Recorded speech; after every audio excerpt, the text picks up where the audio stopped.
Hello everyone, CST पर आपका स्वागत है। फ्रेंड्स, आज हम करने जा रहे हैं जर्नल एंट्री का पार्ट 2। जर्नल एंट्री पार्ट 1 में हमने कुछ जर्नल एंट्री डिस्कस की थी। आज के लेक्चर में हम लोग रिमेनिंग जर्नल एंट्री अपनी फिनिश कर देंगे, यानी कि आज का लेक्चर एंड होते होते आपकी हर टाइप की जर्नल एंट्री कंप्लीट हो जाएगी। चलिए तो स्टार्ट करते हैं आज का सेशन। फर्स्ट जर्नल एंट्री है फुल बेड डेब्ट्स, यानी कि जो आपका डेटर था फुली बेड हो गया, यानी कि उसने कुछ भी पैसा आपको नहीं दिया।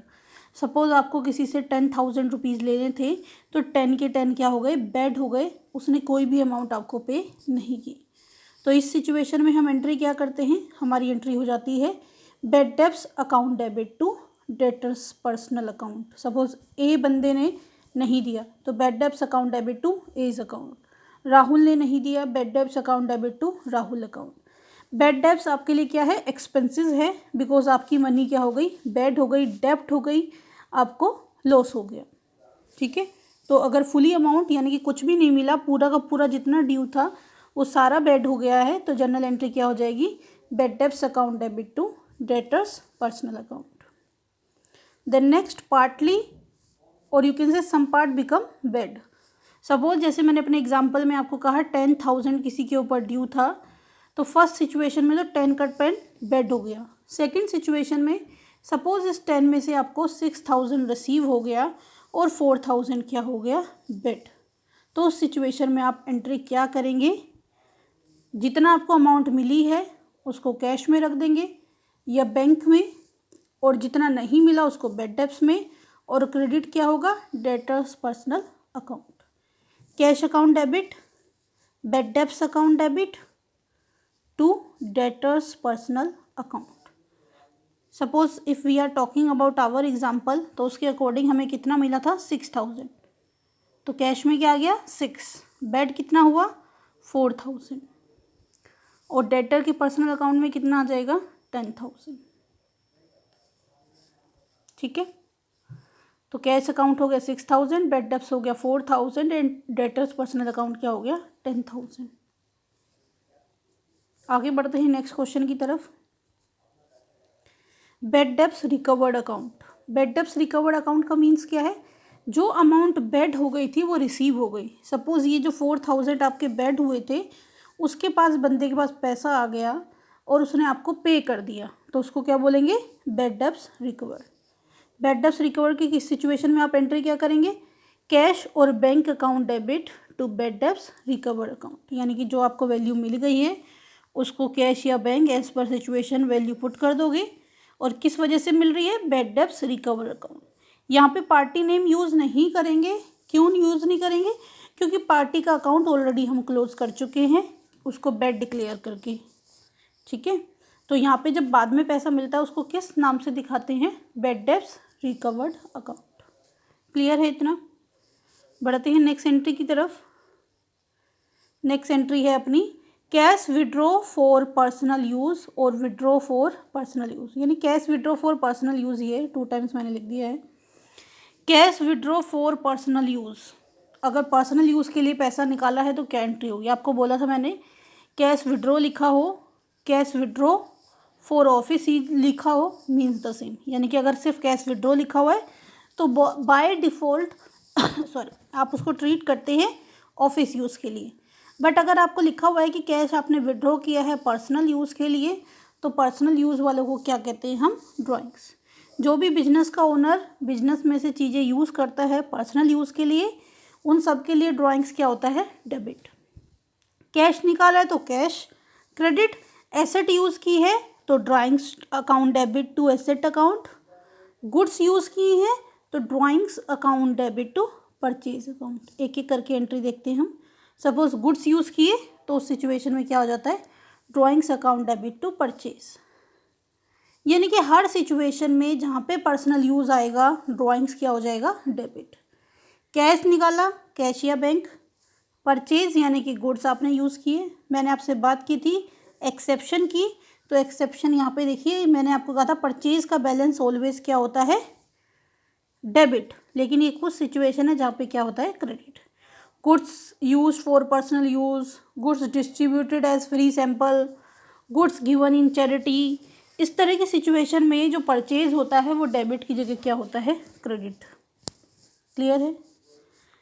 सिमिलरली अगर हमने एसेट यूज़ की है तो drawings account debit to asset account, building use की है drawings account debit to building account, furniture use किया है drawings account debit to furniture account.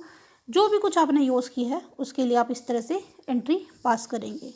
But सारी एंट्री में कॉमन क्या चीज़ है कि ड्राइंग्स क्या हुई, डेबिट हुई। क्लियर है। सपोज इसी में मैं एक फर्दर एग्जांपल ऐड करती हूँ। आपको दिया हुआ है रेंट पेड ₹6,000 और गिवन है half rent paid for personal use, half rent paid for personal use. आधा रेंट आपने किस लिए दिया है, पर्सनल यूज़ के लिए दिया है। तो उसमें एंट्री क्या होगी, जो पर्सनल यूज़ के लिए दिया है उसके लिए क्या करेंगे, ड्राइंग्स अकाउंट डेबिट। आपको मैंने तीनों एंट्री में दिखा, पर्सनल आता है ड्राइंग्स अकाउंट डेबिट। रेंट दिया है जो ऑफिशियल पर्पस के लिए, rent account debit to cash account. यानी क्या एंट्री हो जाएगी उस सिचुएशन में आपकी, 6,000 हमारा था, हाफ पर्सनल यूज़ के लिए है तो हाफ किसके लिए है, ऑफिशियल यूज़ के लिए। पर्सनल यूज़ के लिए हाफ यानी कि 3,000, ऑफिशियल यूज़ के लिए हाफ यानी कि 3,000 वो रेंट में आएगा, और कैश अकाउंट में क्या आ जाएगा, 6,000। इस तरह की सिचुएशन भी सम टाइम आती हैं, बट एक बार आपने बेसिक समझ लिया तो फिर आप इस तरह की एंट्री में भी कभी गड़बड़ नहीं करेंगे। क्लियर है। चलिए आगे बढ़ते हैं नेक्स्ट एंट्री की तरफ। Check receive and deposit the same into bank. आपको चेक मिला और आपने चेक डायरेक्टली बैंक में जमा करा दिया, तो क्या एंट्री हो जाएगी, bank account debit to party name. Suppose Raj से चेक मिला तो bank account debit to Raj account, J limited से मिला bank account debit to J limited and so on. Next entry है cheque received and not deposit the same into bank. आपको cheque मिला है और चेक अभी तक आपने बैंक में जमा नहीं कराया, तो उसकी एंट्री क्या होगी, cheque in hand account debit to party name. Suppose J limited से मिला है, cheque in hand account debit to J limited. Rahul से मिला है, cheque in hand account debit to Rahul's account. Reena से मिला है, cheque in hand account debit to Reena's account and so on. देखिए इस एंट्री को लेके कई बच्चों के माइंड में मिसकंसेप्शन रहता है, क्योंकि जो पुरानी बुक है वहाँ पे चेक इन हैंड की जगह क्या वर्ड यूज़ करते हैं, कैश। पहले क्या यूज़ होता था, cash account debit to party name, यानी कि अगर बैंक में नहीं गया चेक तो ये माना जाता था वो कैश है आपके पास, लेकिन टेक्निकली देखें तो हमारे पास पैसा कहाँ है, वो एक कागज़ का टुकड़ा है जब तक उसको इन कैश नहीं कराएंगे। तो अपडेट करने के बाद लेटेस्ट वर्जन में हम इसे कैश ना यूज़ करके क्या यूज़ करते हैं, cheque in hand account debit to party name account. और इसका इम्पैक्ट जब कैश बुक आप सीखते हो तो वहाँ पे भी पड़ता है। क्लियर है। तो ये मत देखना कि भाई मैडम ने चेक इन हैंड लिख दिया, हमने तो कैश पढ़ा था। पुराने टाइम पे cash account debit to party name होता था, बट लेटेस्ट चेंज के अकॉर्डिंग क्या होगा, cheque in hand account debit to party name account. Next entry है, इसके रिलेटेड नोट है एक। नोट क्या है, नोट ये है कि भाई देखिए आपने दो सिचुएशन देखी कि भाई चेक मिला और बैंक में जमा करा दिया, तो एंट्री ये हुई। चेक मिला और बैंक में जमा नहीं कराया तो ये एंट्री हुई।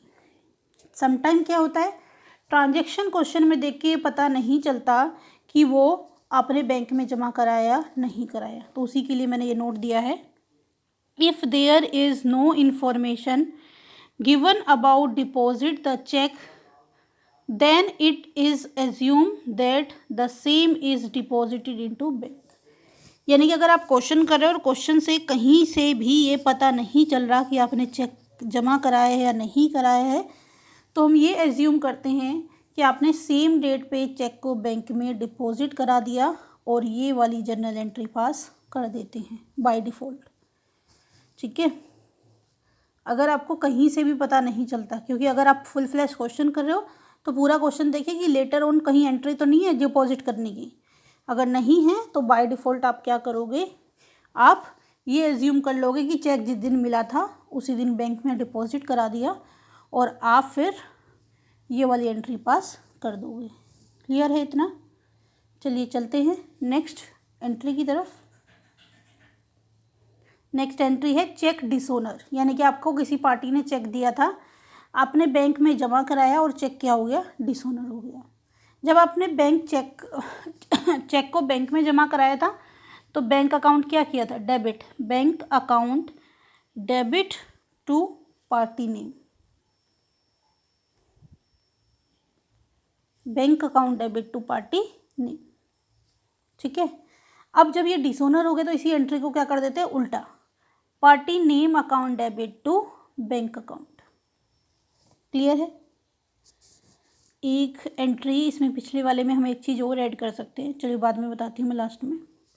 क्लियर है चेक डिसऑनर का, bank account debit to party name account debit to bank account, यानी कि जो डिपॉजिट की एंट्री थी उसी को क्या कर दिया आपने, रिवर्स कर दिया in case of dishonour. Then next entry है any income directly receive by bank. आपने बैंक में अपनी इंस्ट्रक्शन दे रखी है और कुछ कलेक्शन बैंक आपकी डायरेक्टली करता है, तो आपकी वो इनकम्स क्या हैं, बैंक में डायरेक्टली आके ऐड हो जाती हैं। तो उसके लिए एंट्री क्या होती है, bank account debit to income account. Suppose आपने किसी कंपनी के शेयर खरीदे हुए हैं और उसका डिविडेंड आपका बैंक कलेक्ट करता है, तो क्या एंट्री हो जाएगी, bank account debit to dividend received account. ठीक है, next any expenses directly paid by bank. आपने अपने बैंक को ऑर्डर दिया हुआ है कुछ एक्सपेंसेस को पे करने के लिए और बैंक आपकी वो एक्सपेंसेस पे कर रहा है, तो जो भी एक्सपेंसेस है वो क्या हो जाएगी, डेबिट, और बैंक क्या हो जाएगा, क्रेडिट। यानी कि जितनी एक्सपेंसेस बैंक के थ्रू पेड होती हैं उनके लिए एंट्री क्या हो जाती है, expenses account debit to bank account. Clear है? देन नेक्स्ट एनी डेबिटेड और चार्ज बाय बैंक। किसी भी सर्विस के लिए अगर बैंक ने चार्ज किया है या कोई चीज़ डेबिट की है, देखिए कैश बुक की अगर हम बात करते हैं तो कैश बुक में,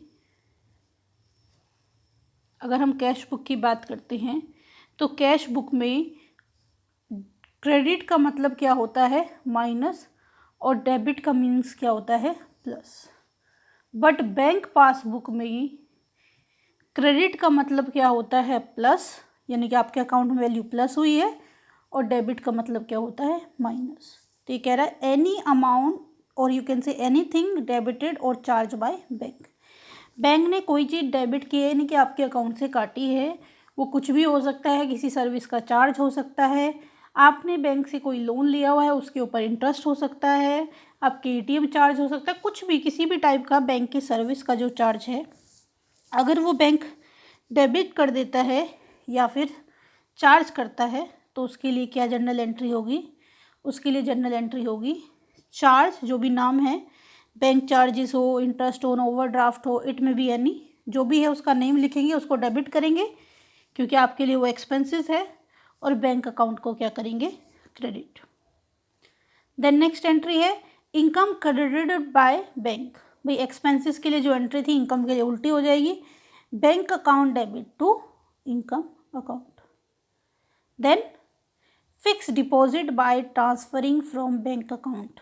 बैंक अकाउंट का फिक्स डिपॉजिट का ट्रांसफ़र हुआ है तो क्या एंट्री होगी, fix deposit account debit to bank account. यानी कि कोई आपने एफडी खुलवाई है, आपके अकाउंट में जो पैसे थे उस पैसे से आपने एक एफडी ओपन की है, तो एफडी के पैसे आपके अकाउंट से ही क्या हो जाएंगे, क्रेडिट हो जाएंगे, तो आपका अकाउंट आपके अकाउंट से क्या हो जाएंगे, डेबिट हो जाएंगे। तो आपका अकाउंट डेबिट हुआ है किस वजह से, एफडी की वजह से, तो एंट्री क्या हो जाएगी, FD account debit to bank account. Then next goods given as charity.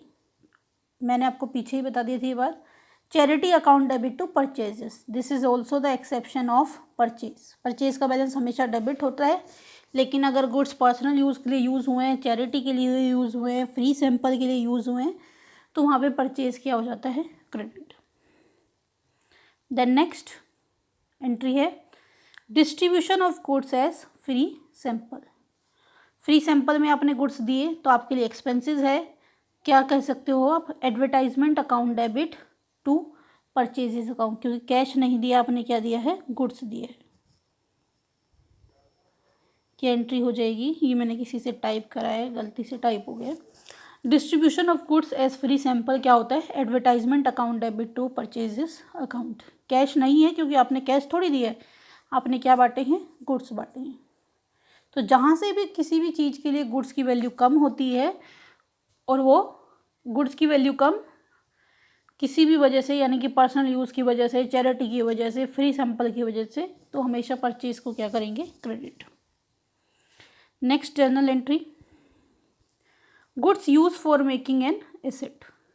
Goods use for making an asset, एक एसेट बनाने के लिए आपने गुड्स यूज़ किए, तो asset account debit to purchase. Again मैंने आपको बताया जो भी काम हो रहा है उसको डेबिट कर दीजिए, और किसी भी काम में गुड्स यूज़ हो रहे हैं तो परचेज को क्या कर दीजिए, क्रेडिट।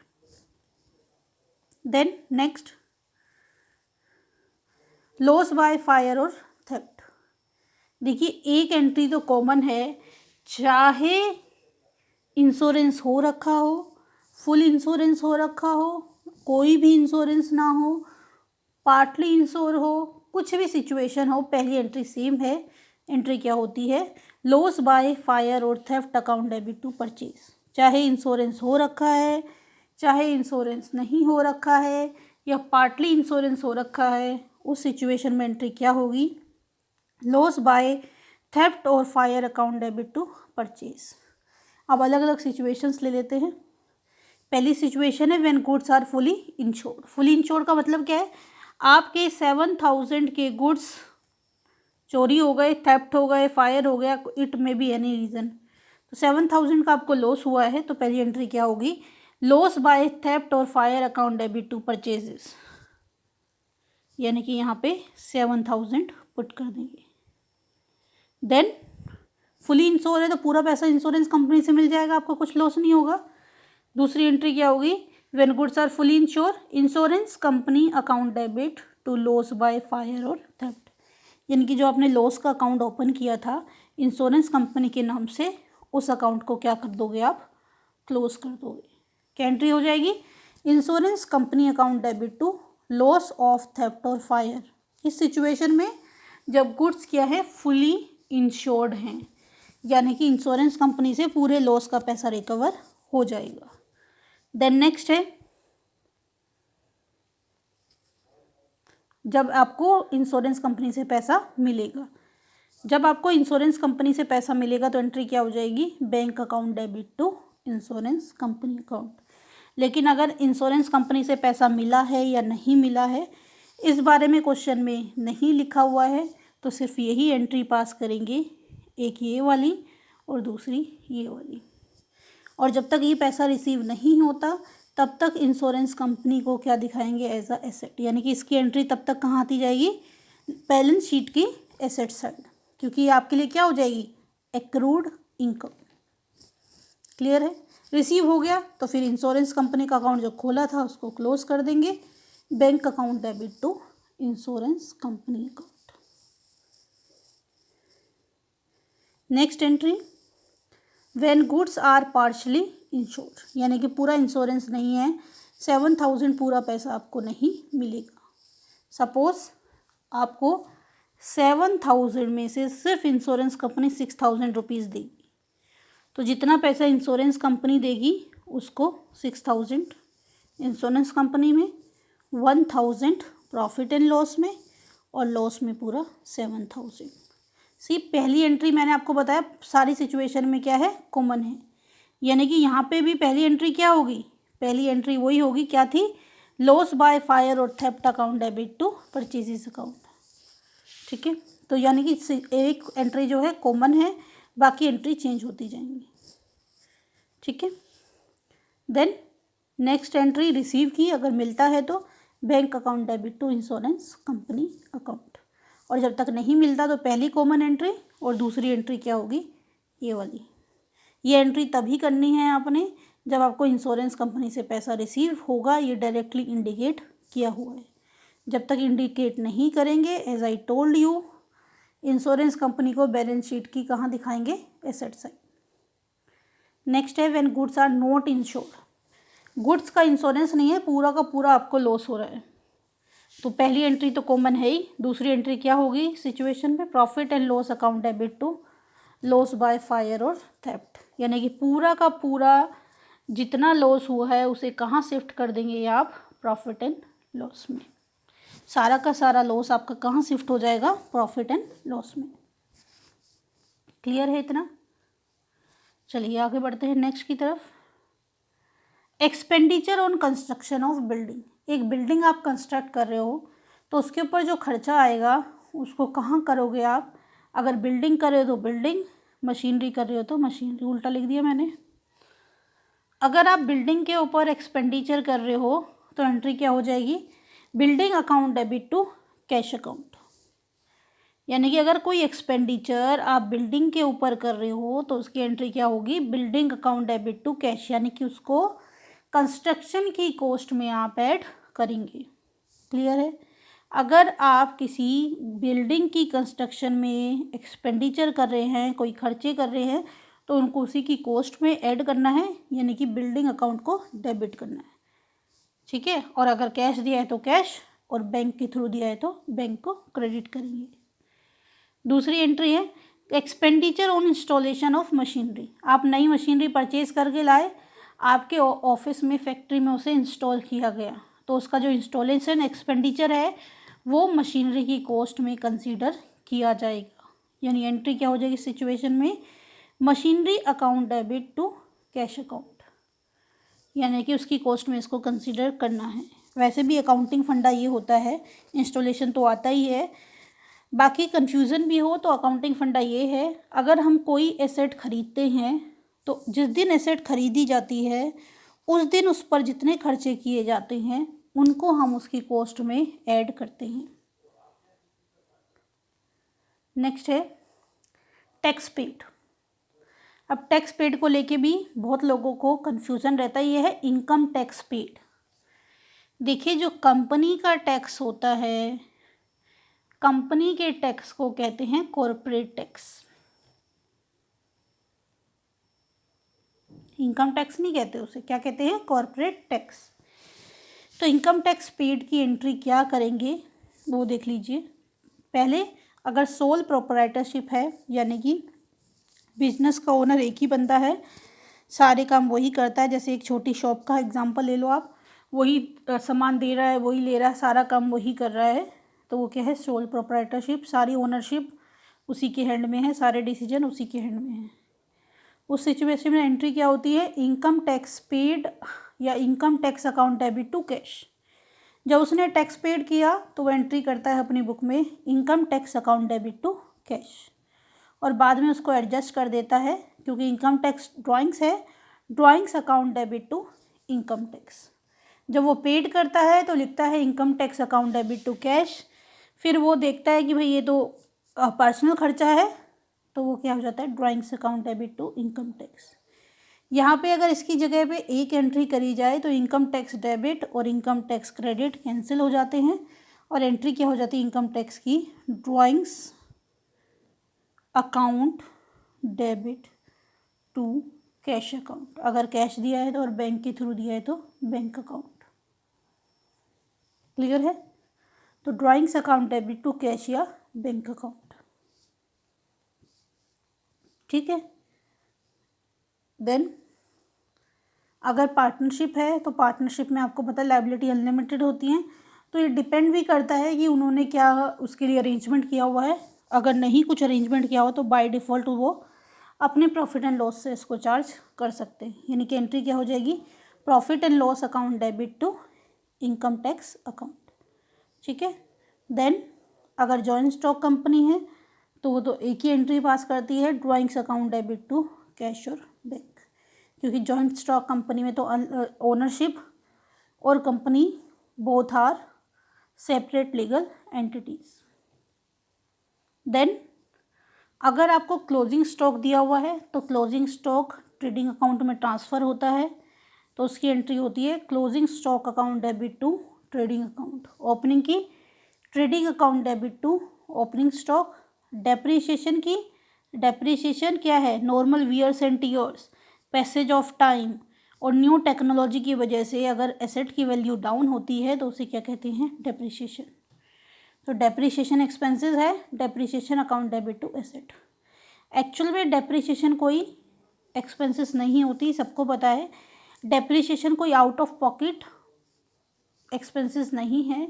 ये बिजनेस का ओनर बिजनेस में एसेट को रिप्लेस करने के लिए धीरे धीरे पैसा कलेक्ट करता है, ये प्रोविज़न मिला हुआ है, तो इसको ऐसा एक्सपेंडिचर दिखा के अपने प्रॉफिट को कम करके टैक्स सेविंग करता है। Then outstanding expenses.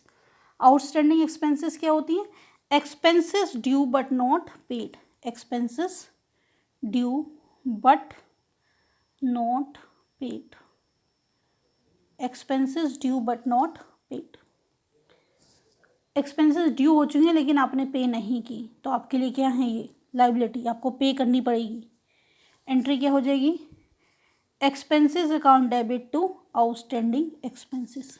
Suppose salary है, salary account debit to outstanding salary account. Interest है, interest account debit to outstanding interest account. Outstanding liability है तो इसे बैलेंस शीट में लाइबिलिटी साइड में लिखते हैं और इसका बैलेंस हमेशा क्या होता है, credit. Prepaid expenses, expenses paid in advance, expenses paid in advance. Sometime prepaid को क्या कह देते हैं, या सॉरी प्रीपेड को इनकम के कंसर्न में भी यूज़ करते हैं, वो मैं वहीं बताऊंगी तब आएगा, कन्फ्यूज़न ना हो। अभी आप इतना ही समझिए प्रीपेड एक्सपेंसेस का मतलब क्या है, एक्सपेंसेस पेड इन एडवांस। तो इसके लिए एंट्री क्या हो जाएगी, prepaid expenses account debit to expenses. Suppose insurance premium आपने प्रीपेड कर दिया, prepaid insurance premium account debit to insurance premium. आपने रेंट प्रीपेड कर दिया, prepaid rent account debit to rent account. Then depreciation on asset already discussed हो चुका है ये।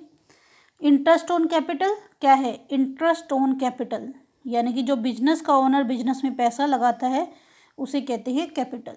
कैपिटल के ऊपर इंटरेस्ट मिलेगा तो यानी कि क्या होगा, आउटफ्लो, आउटफ्लो होगा, इसका मतलब कंपनी के लिए क्या है, ये एक्सपेंसेस है। तो एंट्री क्या हो जाएगी, interest on capital account debit to capital account. Drawings क्या है, बिजनेस का ओनर पर्सनल यूज़ के लिए जो बिजनेस से विड्रॉ करता है वो क्या है, ड्राइंग्स। तो ड्राइंग्स के लिए इंटरेस्ट मिलेगा यानी कि इनफ्लो होगा, यानी कि इंटरेस्ट ऑन ड्राइंग क्या है, इनकम है। क्या रूल होता है, इनकम क्या होती है, क्रेडिट। एंट्री क्या हो जाएगी, drawings account debit to interest on drawings. Clear है, ये आपकी एंट्रियाँ हो जाएंगी। चलिए आज की लास्ट स्लाइड। समटाइम क्या है, बहुत सारा आपके पास एंट्रीज़ हैं, ओपनिंग एंट्रीज़ हैं जिसमें कुछ एसेट्स हैं, कुछ लाइबिलिटीज़ हैं, कैपिटल हैं, गुडविल हैं। तो सारी एसेट्स को सिचुएशन में डेबिट कर देंगे, सारी लाइबिलिटी को क्रेडिट कर देंगे। समटाइम होता है कि आपको इन दोनों में से एक चीज़ मिसिंग होती है, या तो गुडविल या कैपिटल। सपोज़ आपने सारी एसेट को डेबिट किया और सारी लाइबिलिटी को क्रेडिट किया और दोनों चीज़ें मैच नहीं कर रही हैं, तो अगर बैलेंसिंग फिगर डेबिट में बचती है, अगर दी है तो वेल एंड गुड, रख दीजिए गुडविल और कैपिटल। नहीं गिवन है तो डेबिट और क्रेडिट के बैलेंस को मैच कीजिए। अगर डेबिट साइड डिफरेंस आता है तो उस वैल्यू को गुडविल के नाम से पोस्ट करना है, और अगर क्रेडिट साइड डिफरेंस आता है तो उस वैल्यू को कैपिटल के नाम से पोस्ट करना है। क्लियर है ये चीज़। Then post dated cheque. Post dated cheque क्या होता है, आपको मैंने चेक दिया आज, ठीक है, आज मैं लेक्चर रिकॉर्ड कर रही हूँ, आज के दिन मैंने आपको चेक दिया और उस पर डेट डाल दी मैंने 4 मई, या मैंने उसमें डेट डाल दी 14 मई, 9 जून, 10 जून, जुलाई, 8 में भी यानी कोई भी बाद की डेट मैंने डाली है तो वो क्या है, पोस्ट डेटेड चेक। तो उस डेट से पहले इन कैश नहीं हो सकता वो चेक, तो उसकी एंट्री क्या होगी, अगर आपको रिसीव हुआ है ऐसा कुछ post dated cheque, cheque in hand account debit to party account, यानी कि वो चेक इन हैंड ही रहेगा जब तक इसकी डेट नहीं आती है। जैसी डेट आएगी उसको क्या करोगे, आप बैंक में जमा कराओगे, और जब बैंक में जमा कराओगे तो एंट्री क्या हो जाएगी, bank account debit to cheque in hand. पीछे भी एक चेक इन हैंड की एंट्री आई थी, उधर भी अगर आप बैंक में उस चेक को जमा करने जाओगे तो एंट्री क्या होगी, bank account debit to cheque in hand account. क्योंकि जैसे ही रिसीव होता है पार्टी के अकाउंट को क्लोज कर देते हैं जब डिसओनर होगा, जबकि जब देखी जाएगी। बट अगर पैसा मिल जाता तो यही कहानी ख़त्म हो जाती है, bank account debit to cheque in hand account. Clear है? चलिए दोस्तों, तो ये सारी एंट्रीज़ थी। अगर आपको सेशन पसंद आया हो तो सेशन को लाइक कीजिए, अपने दोस्तों के साथ शेयर कीजिए। अगर अभी तक आपने हमारा चैनल सब्सक्राइब ना किया हो तो चैनल को सब्सक्राइब कीजिए, नोटिफिकेशन के लिए बेल आइकन को प्रेस कीजिए। आप अपने स्पेसिफिक डाउट है अगर आपके पास हैं तो उसे हमें मेरी मेल आईडी पर सेंड कर सकते हैं। आप हमारे टेलीग्राम ग्रुप को भी ज्वाइन कर सकते हैं और फेसबुक पेज को भी ज्वाइन कर सकते हैं। चलिए दोस्तों, तो मिलते हैं नेक्स्ट सेशन में कुछ नए टॉपिक के साथ, क्योंकि जनरल एंट्री आज ऑलमोस्ट मैंने ख़त्म करा दी है। तो आप लोग अब कोई भी क्वेश्चन उठा के ट्राई कर सकते हैं। अगर आपको कोई डाउट होता है तो आप अपने डाउट मुझे सेंड कर सकते हैं। तो नेक्स्ट क्लास में मैं नया चैप्टर स्टार्ट कराऊँगी। तब तक के लिए बाय बाय, टेक केयर।